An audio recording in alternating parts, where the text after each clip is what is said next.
guys ever seen this movie? Has anybody ever seen this film?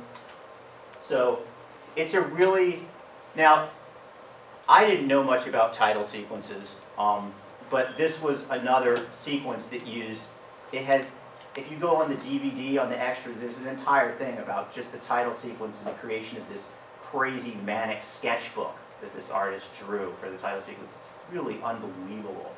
But this was also something that I probably didn't talk about with my friends in graduate school that really excited me. So, this is my final year in grad school, and I start making these pieces that are about family members.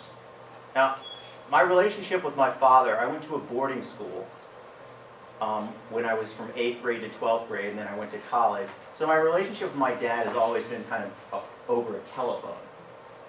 He would write me letters, and every day I got a letter from my father in high school. I didn't think much of that, but you know, when you're a jerk teenager, you don't really realize how great these things are.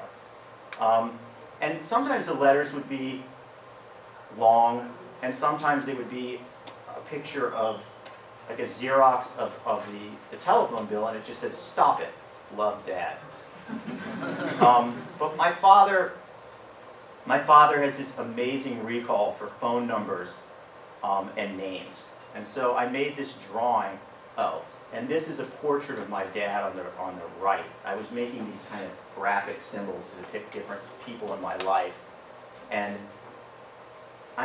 the yellow pages probably, I guess it still exists, but they called my father Henheimer when he was little because he talked a lot, and I've inherited this quality. And the feet of this hen that I've made are the fingers doing the walking, which is a famous logo for the yellow pages. And then I made this drawing. So you can see why that kid, Eric Witherspoon's drawing meant so much to me. I'm just basically doing exactly what he did. And I was drawing in ballpoint pen because I like the sort of informality of this medium. One thing I will say, it's a great thing to draw in, but these feet do fade. Like, you just have to know that. Like, it's not like an archival medium. So, it's beautiful looking. I don't know, it's like, if you want to draw in ballpoint pen, go right ahead. I mean, I did it for years. Anyway, so these are all all the numbers that we talk to one another from. And my father would always say, like, "I'm talking to you from the red couch." That's why it says red on that little couch. This was another sculpture I made. This was kind of the first time that I played with readable text, like where I was looking at something and copying like a classic font. And this is a story about my brother. My brother has an amazing ability to shoot spitballs with great accuracy.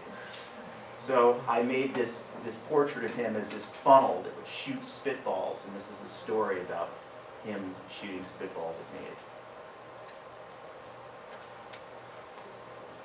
So graduate school ends, and I moved to Houston, Texas, and various avenues of drawing are explored, but most of which I'm not really mentioning in this